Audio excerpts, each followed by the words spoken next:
Your stories don't define you. How you tell them will. Hi, I'm Sarah Elkins, your host and Chief Storymaker of Elkins Consulting. If relationships are the key to happiness, then communication is the doorway, and communication is most engaging when we use stories as the foundation. We share stories for many reasons: to persuade, to entertain, and to connect. But what we sometimes forget is the impact of the stories we tell ourselves. Whether you're sharing personal stories or business stories, how you share them makes a difference in how you remember them and in how you're perceived by the people you're sharing them with. In this series, you'll hear stories that will resonate with you and you'll nod your head in understanding, and then we'll dig into the lessons from each of those situations. When I'm working with communication clients, I remind them to listen for understanding, not necessarily to respond. But during this podcast, I'm asking you to listen to consider your related stories, to listen and think about those stories that might have impacted you in a similar way. As a special treat for today's podcast, I recorded a conversation I had with my younger son, Max, while we were in the car, and it was only a short road trip, but it was enough to get us talking about how road trips influence our relationships with others. Enjoy.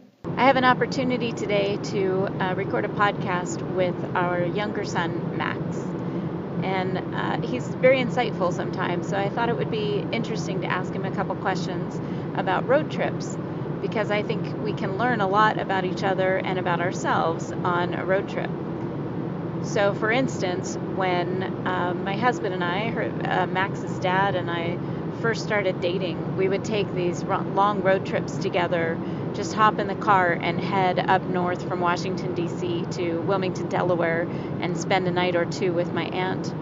Or one time we went to Frederick, Maryland, and went antiquing. And we learned a lot about each other and how we handle frustrations, and it was interesting. I think it's a great test for a relationship to go on a road trip, because you're stuck together and you have to either like each other's music or you have to choose to tolerate each other's music. So there are all kinds of little details about a road trip that are a good test for a relationship.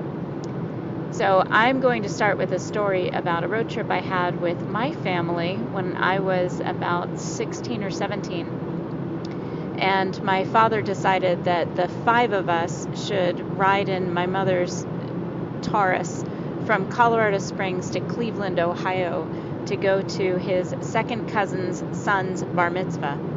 And none of us had ever met any of these people from this side of the family. And the trip itself was a pretty big adventure for us, because we left in the morning and drove almost 24 hours because we had 4 drivers, and arrived and slept, went to the bar mitzvah, went to the reception that night, had a party for my grandparents' 50th anniversary the next day, and then got back on the road that evening and got back to Colorado Springs. It was a crazy trip. But the most memorable part for me was when we were on our way back, and we were all feeling a little bit punchy. And I think my brother might have been driving, and my sister and my mom and I were in the back seat. My dad was in the front passenger seat. And there was some music going. The driver got to select the music on that trip. And I noticed that my father was tapping his ring finger against the window to the rhythm of the music that was playing. And then I was watching my brother, and he started tapping his foot on the floor of the car while he was driving. And I noticed my mom started doing an entirely different rhythm, just kind of humming along. So I started patting my leg or something like that. And then my sister chimed in. And I will never forget those moments where we were all doing different rhythms, but staying with the music, and we burst out laughing. It was probably midnight or later, and it was one of those moments that just defined that time in our lives as a family. It was hilarious. So that's my story that I like to share about road trips from my young adulthood, and I'm hoping Max will share a story about one of his road trips. Tell me about the 1 hour that you spent in the car with your boss at the time, Paul, and a couple of your other friends when you were a camp counselor during the summer. So when I was a camp counselor during the summer, we'd all pull back for road trip. Or, I won't say pull back, but we all got in the car and carpooled back to Helena from the camp I was working at, and we'd have really odd discussions which involved like different movies made by Quentin Tarantino, or if ketchup is like the original use of ketchup and what it was meant to be. And so we have all these really random conversations, and then we were talking about why steroids should be mandatory for all different sports, along with the Olympics, could make all sports more extreme. And then we got a little out of hand when talking about it. Like, instead of just steroids, we'll put a bunch of roided up athletes in a container with sharks that's electrified water, and they'd have to swim through it, and then they'd release the sharks after a timer to jump over these different fences, these different areas and quarantines, I guess. And it was just a lot of fun. It's a good road trip. Those are weird conversations. So tell me, did everyone in the car participate in those? Did they all contribute? The majority of the time, they all did contribute. They pitched in little things or little schemes that involved like the how many or what drugs they were taking, or the different animals that were involved. So what do you think you learned about your friends during those return trips back to Helena from camp? I learned a lot of different things about like what goes through their mind during like just a road trip, just together, spewing out random information, like who knew that ketchup was supposed to be like a spice and that it was made out of anchovies instead of ketchup, or that oranges were first named oranges and then the color came after. That's really funny. So your friends have some random knowledge that you wouldn't have otherwise known had you not spent that time with them. Yeah, yep. And what did Paul do? So Paul was the one adult in the car, right? Did he contribute? What do you think he contributed to those conversations? He usually started the prompt of the conversation. Like, he'd bring up a random fact, or he'd bring up new news that like somebody in the track team was found taking steroids. So do you feel closer to the people that you spent that time with, and do you think it's a result of having those conversations and also having the inside jokes that follow? I feel like it definitely closer as friends and people, because we get to communicate more and understand what's going on in each other's mind. But I think there's also an attribute of being close together in the work and the car that we were in. Mm-hmm. So proximity really plays a role in building that connection and the relationships.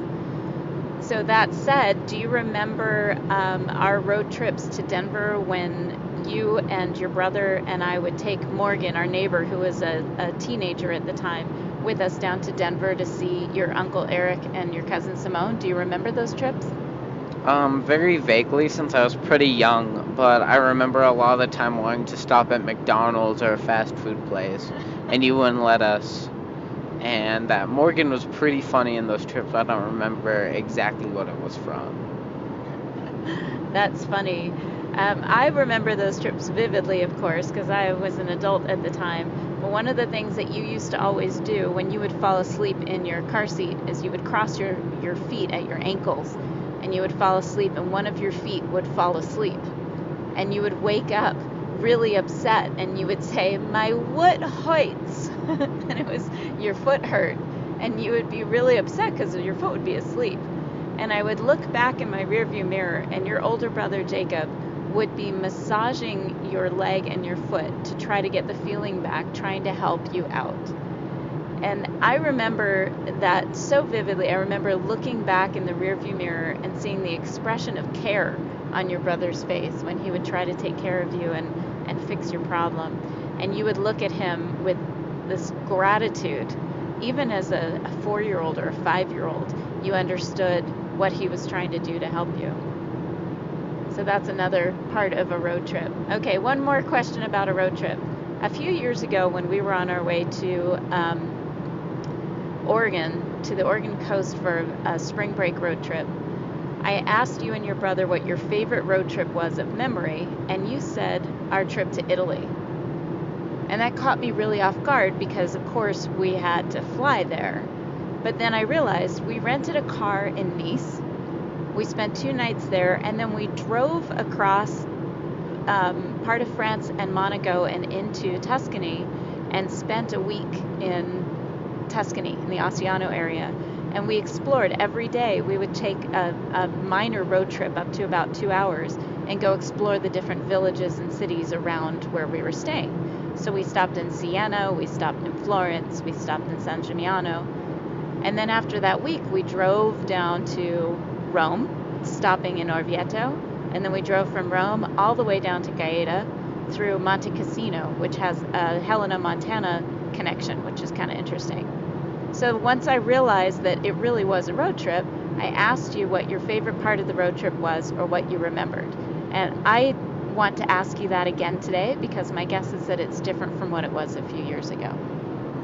From what I remember from that road trip is that at the time I was really into medieval structures and the building of them and seeing all these like old castles and villages compared to what we have today where we have escalators and walking sidewalks, and just imagining the work that had to go through to build these houses and structures and roads just to get through their daily lives, and just looking over all these things as we were driving from city to city, right?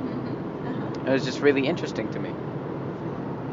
We learned a lot about our family during that trip, and one of the things we realized as you and Jacob were 8 and 11 was that you had to eat every 2 hours because your sugar level would drop. And if you didn't eat every 2 hours, you both would tank. Your moods would tank, and it would be really hard to get you to do anything. So do you remember what the answer was to that quite a few times when we would stop in different villages? What did we get for you to balance out your sugar? I don't remember completely. But I think for me and the sugar situation is that I was just going off what my brother did. That's true. It was more your brother than you. Well, I'm just going to tell you, we had pizza almost every day when we were in Italy, but we also had gelato, and that's what we would stop for. And almost every village that we went to, we would stop for a gelato, and under the guise that it was helping even out, balance out your sugar and keep you calm, but it was actually more of a bribe, and it totally worked. Very nice. Okay, I'm going to ask you one more. Do you have any other road trip stories that you can remember that you'd like to share?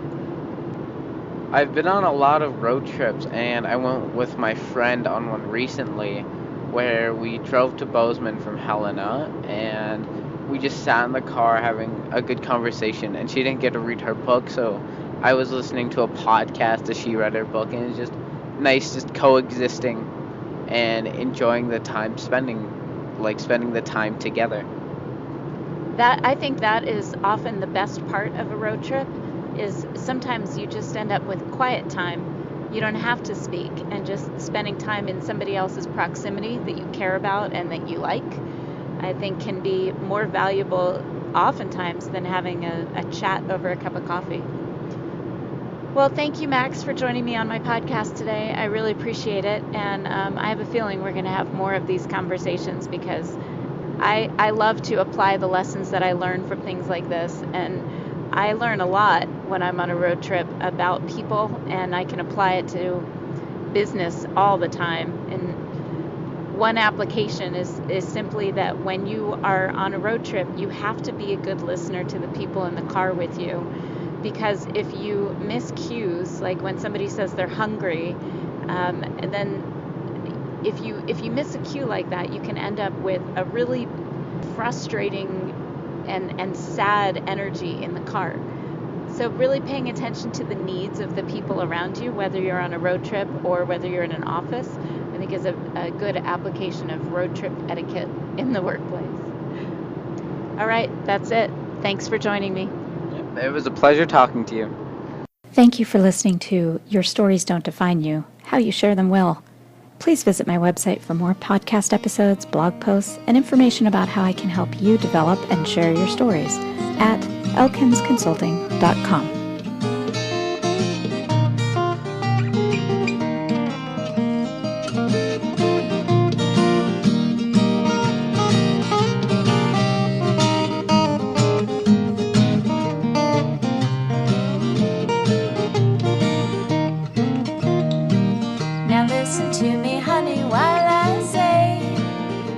would you tell